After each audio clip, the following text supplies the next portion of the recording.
الشيطان الرجيم. بسم الله الرحمن الرحيم. بسم الله والصلاة والسلام على أشرف المرسلين سيدنا محمد صلى الله عليه وسلم ومن تبعه بإحسان إلى يوم الدين. اللهم اشرح لي صدري ويسر لي أمري واحلل عقدة من لساني يفقهوا قولي. اللهم زدنا علما نافعا، اللهم زدنا علما نافعا. اللهم اجعل الملائكة فوقنا وأمامنا ومن خلفنا وعن يميننا وعن يسارنا. اللهم يا مقلب القلوب ثبت قلوبنا على دينك، ثبت قلوبنا على دينك ولا تزغ قلوبنا بعد إذ هديتنا يا رب آمين. Salam alaikum wa rahmatullah. Nous sommes vendredi 25 septembre et c'est notre deuxième veillée de la rentrée. Nous sommes au lendemain de la fête de l'Aïd et je vous souhaite à toutes une très bonne fête et mes meilleurs vœux, Inch'Allah.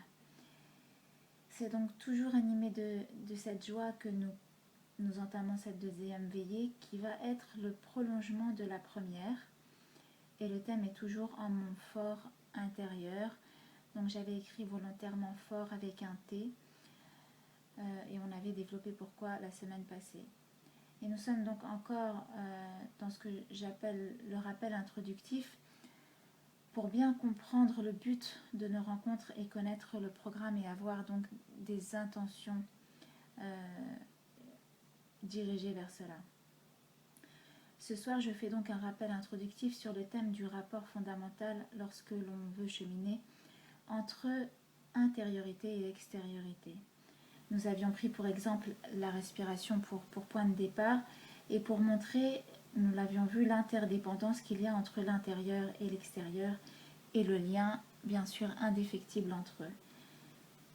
On a vu que j'inspire car j'ai quelque chose de bon pour moi à prendre de l'extérieur et j'expire car il y a quelque chose de suffisant, de vicié ou d'inutile que je dois rejeter vers l'extérieur pour préserver mon intérieur et pour bien sûr rester en vie. Nous étions donc partis du constat actuel d'un déséquilibre entre ces deux éléments, l'extériorité ayant bien sûr pris le dessus sur nos intériorités. Et nous sommes au lendemain de la fête dite du sacrifice, d'Udhiya, et malheureusement de nos jours, c'est notre moi intime qui est sacrifié sur l'autel au quotidien. Si on reprend l'histoire prophétique liée à cette fête, vous avez dû sûrement l'entendre dans les prêches ces derniers temps, Dieu attendait de son prophète qu'il fasse l'effort du sacrifice. Pourquoi? Par amour pour Dieu.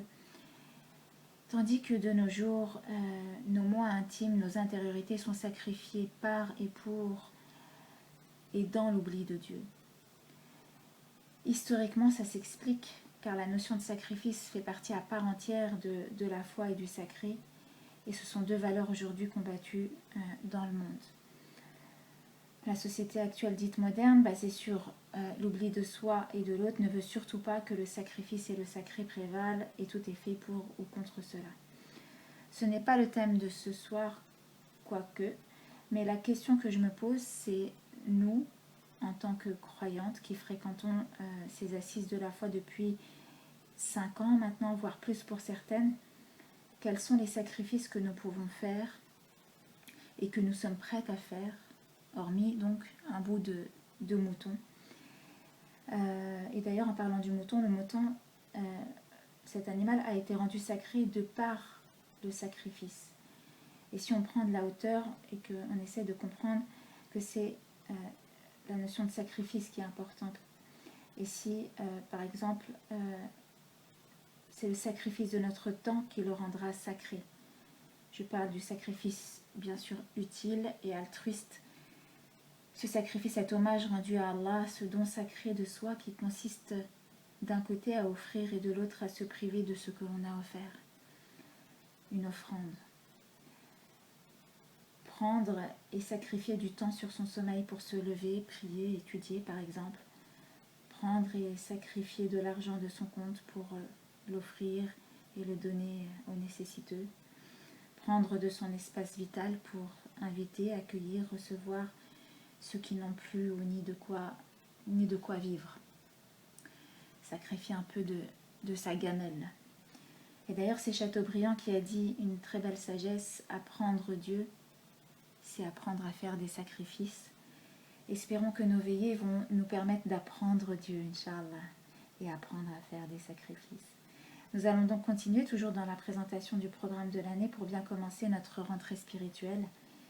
Et donc la semaine dernière, nous avions étudié le début du célèbre hadith Nawawi, appelé Sunnah, dans lequel il est question des fondements de notre religion.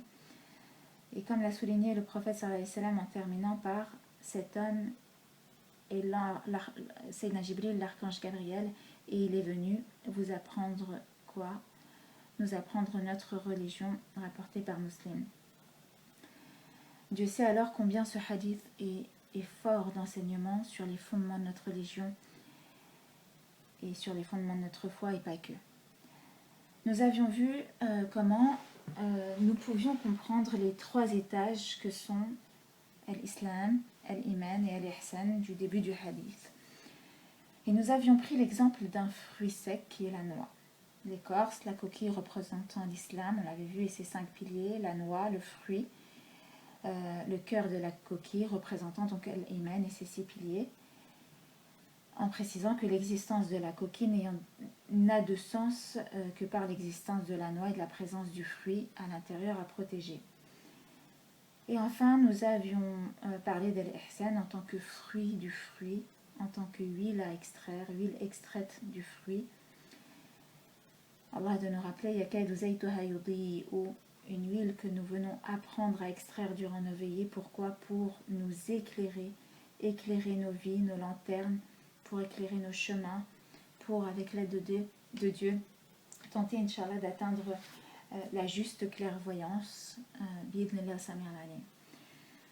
Ce hadith, aussi bien dans son fond que dans sa forme, a énormément à nous apprendre. Dans son fond, il est un puissant fond. Et décortiquons cette noix et nous allons voir qu'il recèle en lui les fondements de la science islamique et bien d'autres trésors encore. Ce hadith ne peut se lire tel quel de façon brute et linéaire, mais il est plutôt une invitation à la décortication, à l'épluchage, à l'exploration.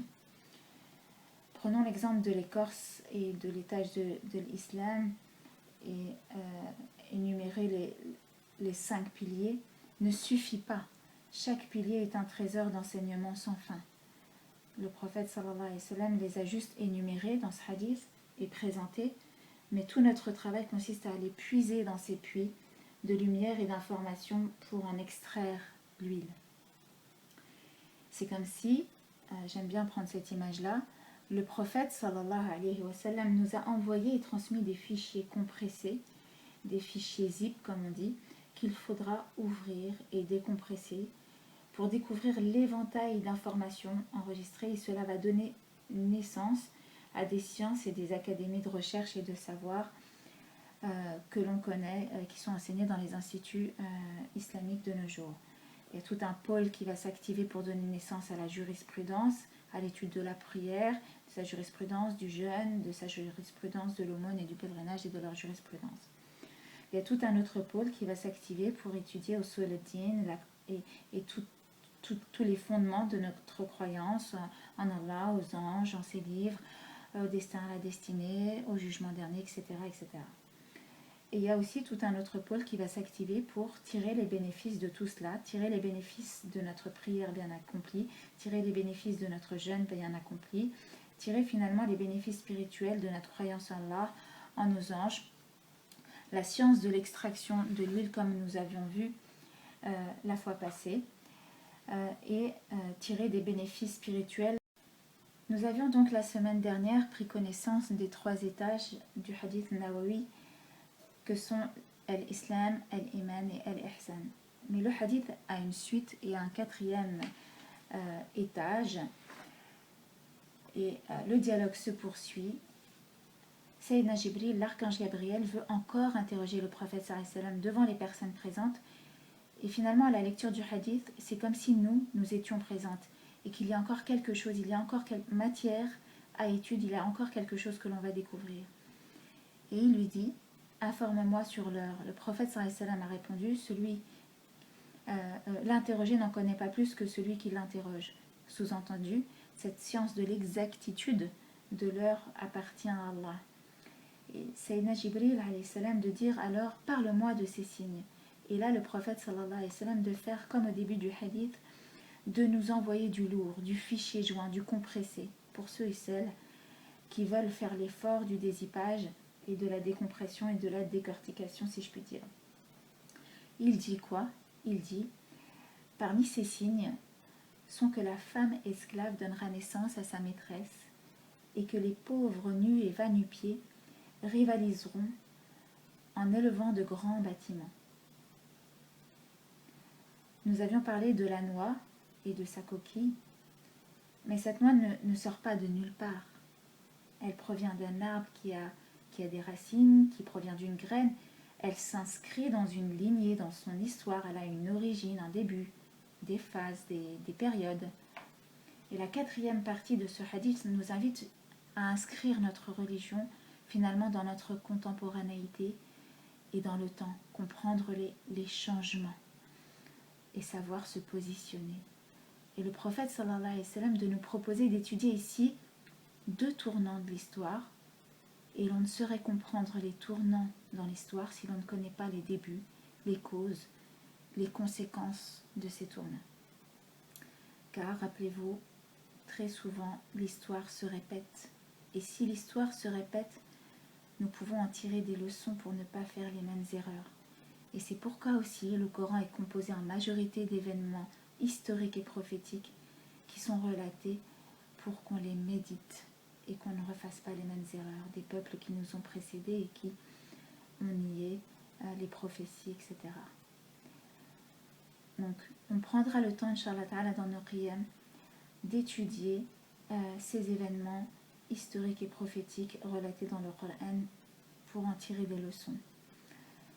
Allah Azza wa Jalla a enjoint son prophète sallallahu alayhi wa sallam de lire au nom de son Seigneur Iqra bismi rabbika alladhi khalaq, et nous tâcherons de lire les événements de l'histoire au nom de notre Seigneur, munis Inch'Allah de nos qalams, et grâce à l'huile et à nos lumières, fruits de nos discussions et de nos échanges, nous parviendrons Inch'Allah à lire les événements et l'actualité avec, je l'espère, beaucoup plus de lucidité. Nous tâcherons par exemple de lire les événements et l'histoire à la lumière de l'étude de l'époque mécoise, à la lumière de l'étude de l'époque médinoise, afin de comprendre le monde d'hier et d'aujourd'hui, de se préparer au monde de demain.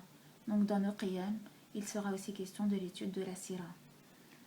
Nous tâcherons aussi de réfléchir ensemble sur comment, et à la lumière de l'étude de l'époque de tous les prophètes, comment comprendre notre monde d'aujourd'hui.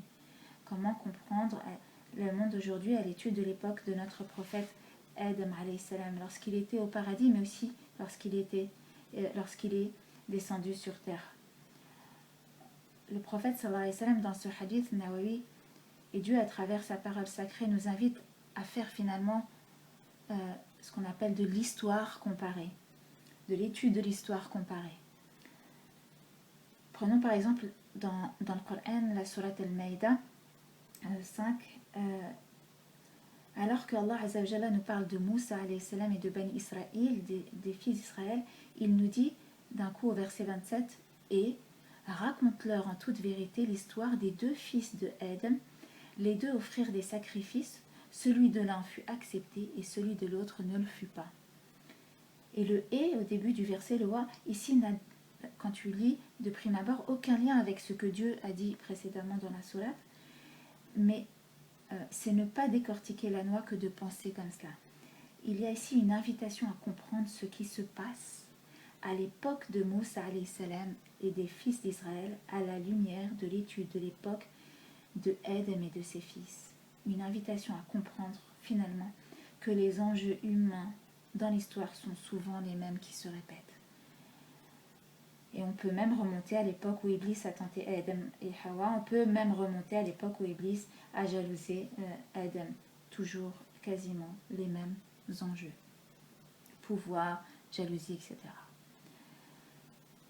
Prenons l'exemple de l'histoire des fils de Adam, alayhi salam, de Abel et de Caïn. Et essayons de comprendre en quoi leur histoire peut nous permettre de comprendre notre époque, celle d'hier et comment elle peut nous aider à nous positionner dans le monde d'aujourd'hui. Notre mère Hawa et notre père Adam vont donc donner naissance, on le sait, à plusieurs paires de jumeaux, des garçons et des filles, et parmi eux, Caïn, le plus vieux, a pour jumelle une sœur qui est très belle. Abel, quant à lui, a une sœur qui est moins belle. Et Caïn ne veut pas appliquer la règle divine qui est d'épouser sa sœur jumelle, qui est la sœur de Abel. Pas sa sœur jumelle, pardon, sa sœur qui est la sœur de Abel. Et son père Adam va lui dire de se conformer, mais Caïn va refuser. Et donc Adam, pour essayer de trouver un compromis, une solution, va leur dire, écoutez, ce qu'on va faire, c'est qu'on va faire un sacrifice, une offrande à Allah.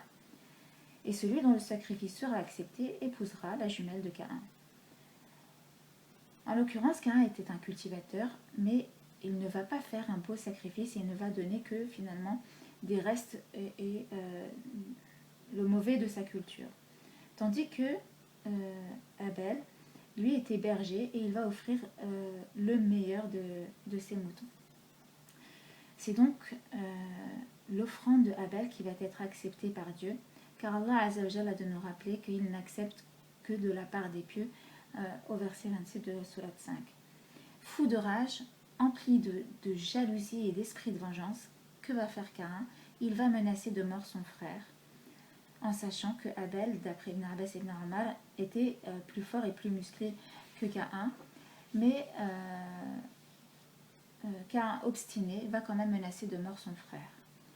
Et quelle va être donc la réaction de Abel? Et la réaction de Abel, on peut la lire dans le Coran au verset 28 de la sourate Maïda. Qu'est-ce que dit Abel à son frère? Si tu étends vers moi ta main pour me tuer, je n'étendrai pas vers toi ma main pour te tuer, car je crains Allah, le Seigneur de l'univers. Posons-nous la question de savoir en quoi l'étude de cette réponse peut-elle nous aider à nous positionner par rapport aux événements actuels. Qui devons-nous modéliser? Le comportement de Abel ou de Caïn? Celui de la violence, du crime fratricide qui sème le chaos, ou celui de la non-violence par crainte d'Allah, Seigneur de l'univers? Voilà un premier exemple de ce que cette connaissance de la 4e partie nous invite à découvrir et comment comprendre à la lumière de la vie de tous les messagers et envoyés notre époque et nous préparer à demain. Donc durant nos qiyam, nous étudierons donc la vie de nos prophètes dans ce but-là. Le Coran est descendu durant 2 époques différentes. On parle de versets mécois et médinois, car Dieu a contextualisé sa révélation en fonction des besoins historiques, des besoins géographiques, sociologiques, stratégiques des musulmans de l'époque, mais aussi des musulmans jusqu'à la fin des temps.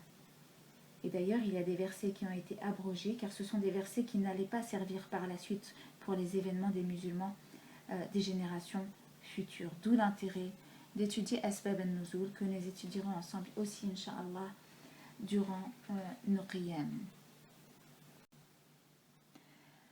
Revenons pour finir à la 4e partie du hadith al-Nawawi, dans le sens des mots.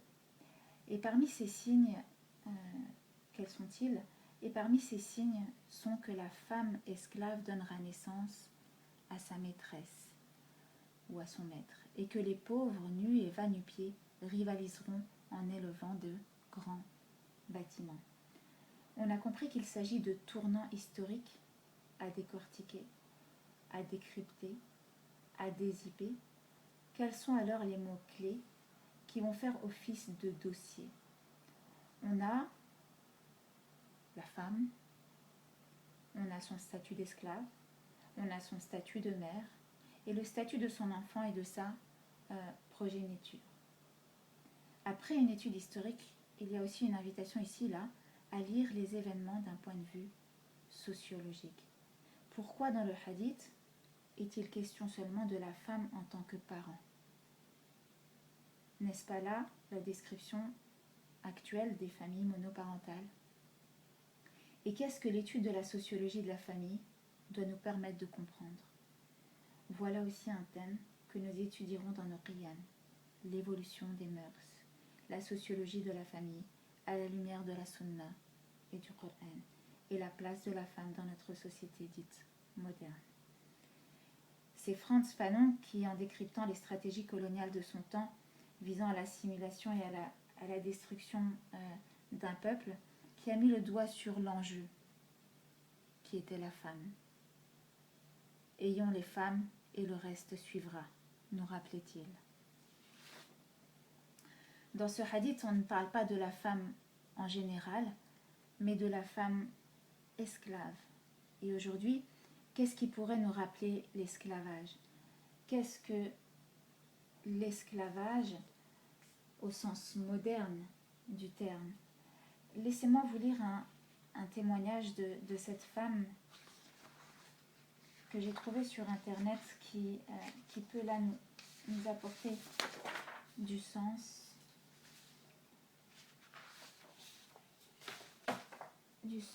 au hadith. Donc c'est un témoignage que j'ai trouvé sur un forum et le titre en dit long, ma vie, virgule, que du travail. Bonjour à tous, dit-elle. Je vais essayer d'éviter une très longue diatribe parce que moi-même ce n'est pas ce que j'aime lire quand je viens sur un forum. Je profite donc d'un rare jour où je suis à la maison, entre parenthèses je suis malade, pour prendre le temps de vous exposer ici ce qui me tourmente depuis un bon moment. En effet, pour aller tout de suite à l'essentiel, ma vie ne se résume qu'au travail et encore au travail, et c'est un fait que je vis de plus en plus mal. Ainsi, entre mes heures de transport qui vont jusqu'à parfois 2h30 par jour et mes heures travaillées, souvent aussi en heures sup, je me demande bien à quoi se résume ma vie, en définitive. Si on prend en compte le fait que je n'éprouve aucune vocation, ni aucune passion pour ma vie professionnelle, en tant qu'adjointe de secrétariat, le plus gros de mes fonctions se résume placidement à trier et ranger des papiers toute la journée. À quel avenir épanouissant puis-je bien m'attendre? Pour tout dire, je vis seule, divorcée depuis maintenant 8 ans. Le travail me prenant principalement tout mon temps, il s'avère alors que je n'ai qu'une vie sociale très restreinte. Et lorsque je rentre le soir, la fatigue est si grande que je n'éprouve plus le désir de rien faire, même pas d'aller sur Internet. Quant à l'amour, j'ai bien failli le rencontrer, mais il s'est enfui de peur d'être heureux, le bougre. Si cela peut rassurer, je ne suis pas en situation de burn-out, heureusement. J'ai juste l'impression désagréable que si l'enfer existe, eh bien il semble que j'y suis. Un enfer feutré fait de moquettes de couloirs, d'ordinateurs, de paperasses, de pointeuses, d'horaires impératifs à tenir, de RER, de temps parfois gris comme aujourd'hui et de l'obligation de me lever, ainsi pareillement tous les matins pour seulement payer les courses, les impôts, les traites de ma voiture et de mon appartement. Car à la fin du mois, mes comptes sont tout juste à l'équilibre alors que je ne suis même pas follement dépensière. Qui vit sur le bassin parisien et gagne un petit salaire me comprendra. Ma vie n'a donc aucun relief, et je ne vis aucune aventure, aucun plaisir. Je suis juste prisonnière, sans être anesthésiée, d'un emploi salarié qui va sûrement croquer mes plus belles années, et si je n'y prends pas garde puisque je n'ai que 35 ans, j'ai parfois envie de crier au secours, mais je ne sais pas comment le faire. Le sens de mon présent message est celui-ci. Si quelqu'un ici a rencontré ce genre de situation, comment s'est-il sorti de cette galère sans prêtre quelconque moyen de subsistance, car c'est bien là le nœud du problème, en définitive. Si je n'ai rien pour me sauver du naufrage, est-ce que je risque de partir doucement sur la pente de la déprime? Est-ce normal de se sentir quelque part en soi en rupture avec le travail, alors que tant de gens ont besoin d'un emploi et n'en trouvent pas? Sachant qu'il me reste encore 34 ans à tenir avant la retraite, ne vais-je pas avoir envie un jour de tout plaquer parce que j'aurais craqué ou bien me tirer une balle? Et enfin, une question qui s'adresse à ceux qui font énormément d'heures comme moi.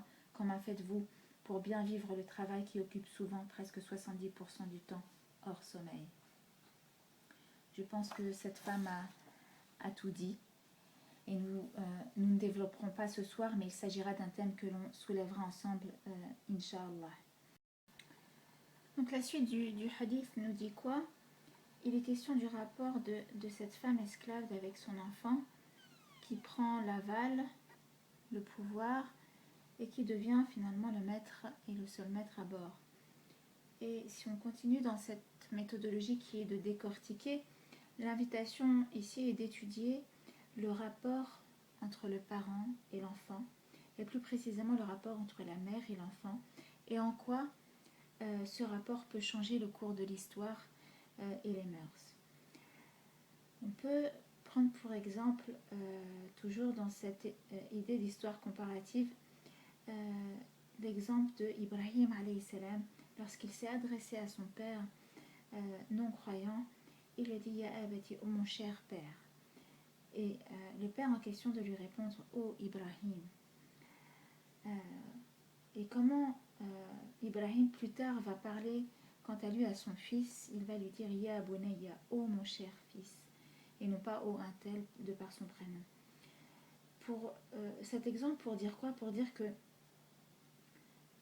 il a réussi à établir un lien de tendresse et de proximité par son mode de communication. Et la question qu'on peut se poser, c'est qu'en est-il aujourd'hui de la communication parent-enfant dans les familles musulmanes? Quand on dit dans le hadith que l'enfant devient le maître, la communication peut y être aussi pour beaucoup. Donc, et en l'occurrence, là, dans le hadith, il est question de la mère, de ce lien si précieux et nourricier. C'est celle qui l'a porté, c'est celle qui l'a mise au monde. Et on peut se poser la question aujourd'hui, où en est ce lien entre la mère et son enfant? Comment ce lien est vécu dans nos sociétés dites modernes? Et c'est un thème aussi qu'on étudiera toujours à la lumière de textes coraniques et prophétiques et à la lumière de notre foi et de notre réflexion aussi, de nos questionnements. Donc, on a vu le premier gros fichier, on va dire, de cette quatrième partie du hadith. Et enfin, on va discuter du deuxième gros fichier à décortiquer sur Alamat as-Sa'a, fichier qui nous a été donné par le prophète sallallahu alayhi wa sallam et qui rappelle que parmi ces signes, les pauvres, nus et va-nu-pieds, rivaliseront en élevant de grands bâtiments. Question qu'on peut se poser, c'est comment des pauvres peuvent-ils rivaliser dans l'élévation de grands bâtiments, et ils rivalisent avec qui?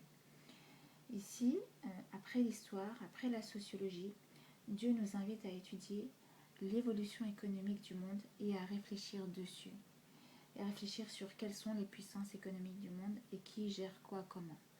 Et il nous invite à étudier aussi l'anthropologie. Pourquoi? Parce que de quel peuple il est question ici? De quel peuple Dieu parle lorsqu'il est question des nus et va-nu-pieds? Et donc on va étudier durant nos prières avec l'aide de Dieu, avec notre niveau, en étudiant des textes, l'économie mondiale actuelle, ses tenants, ses aboutissants et l'influence par exemple des matières premières sur la cartologie, sur les conflits, etc. Et donc on va tâcher d'essayer d'avoir un éclairage spirituel sur tout cela. Dans ce même hadith, il est aussi question de l'élévation de grands bâtiments et donc d'urbanisme. Et là, il est question de grands bâtiments et il est question finalement de la création et l'élargissement des villes et l'éloignement du mode de vie dit rural. Et ce que j'ai envie de dire, c'est que plus on va déconnecter l'homme du vivant, de la terre, et plus on va le déshumaniser. Et ces grands bâtiments-là, ça le coupe de la lumière du soleil, ça le coupe de la terre. Et lorsque l'être humain est coupé du soleil et de la terre, eh bien, il perd de sa chaleur humaine et de sa vitalité. Pourquoi? Parce que le soleil ne gère plus sa chronobiologie dans les bureaux, dans ces villes, dans ces immeubles. Il est éclairé à la lumière des lampes. Donc il oublie le sens des horloges et des priorités. Il atrophie la baraka dans son temps, dans sa santé. Il est comme coupé de la réalité. Il s'éteint, il se dérègle, parfois il se ment.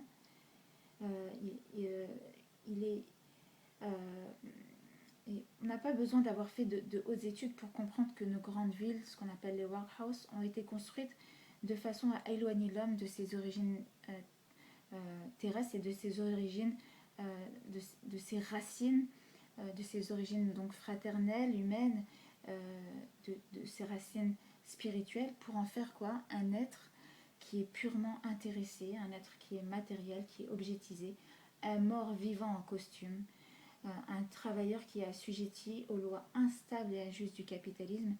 Et le but, vous le savez, faire du profit sur son dos. Division du travail et organisation industrielle moderne oblige. Couper l'homme de la terre, c'est l'éloigner de sa provenance, c'est lui faire négliger l'importance de préserver cette terre, c'est lui faire oublier que de la terre il est fait et que vers elle il retournera. Couper l'homme de son village, c'est l'éloigner du cimetière qu'il avait pour habitude de visiter. Une visite qui lui servait à quoi? Une visite qui lui permettait de se rappeler l'importance de la vie et du temps. Une visite qui lui permettait de se rappeler que le temps passe. Et couper l'homme de sa terre et de son village, c'est l'éloigner aussi de sa paroisse. Car dans les villes, il y a d'autres temples, il y a des synagogues, d'autres styles de mosquées qui ont été érigés, d'autres cathédrales qui attendent d'être visitées. Ce sont les centres commerciaux qui sont bourrés d'idoles qui attendent tous les jours d'y être vénérés. Et les modes de vie et d'existence ruraux et traditionnels en voie de disparition, et c'est ce qui est aussi annoncé comme tournant dans ce hadith-là, n'ont pas eu lieu parce que la population d'un coup d'un seul a été attirée par la ville et son confort. Mais il faut se rappeler les faits de l'histoire. C'est Locke au XVIIe siècle qui a écrit un rapport qui s'intitule « Comment mettre les pauvres au travail, selon quelle méthode et avec quels moyens ?» Comment mettre les pauvres au travail, selon quelle méthode et avec quels moyens. Et par ce programme dirigiste, d'abord en Angleterre puis un peu partout en Europe, il y a une armée de pauvres formée par la force qui va être contrainte à investir les nouvelles usines en ville. Et les riches propriétaires fonciers vont expulser des milliers de paysans de leurs terres.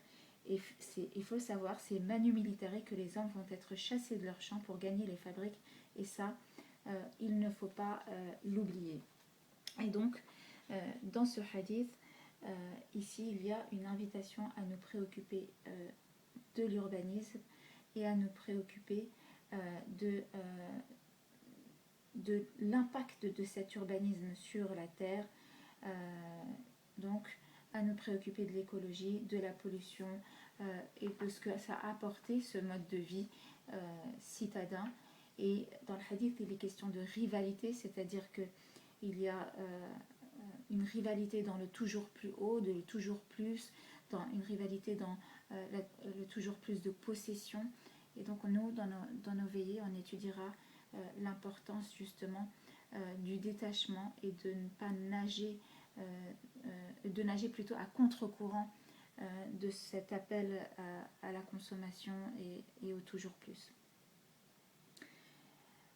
Pourquoi ? Eh bien, le monde est divisé en 4 catégories de personnes. Un très petit nombre qui fait se produire les événements, un groupe un peu plus important qui veille à leur exécution et les regarde s'accomplir, un troisième qui est la vaste majorité qui ne sait jamais ce qui s'est produit en réalité, et enfin la quatrième, un très petit nombre qui s'éclaire et qui éclaire, et on espère faire partie au moins de cette dernière, avec l'aide d'Allah grâce à nos qiyam, Inch'Allah, et notre choisir.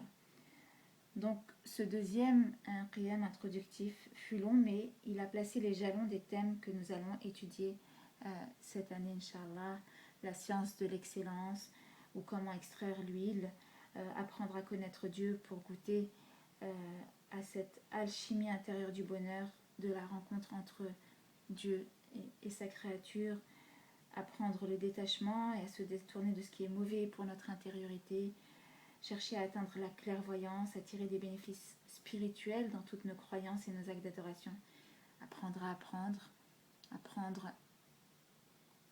à comprendre, Inch'Allah Ta'ala.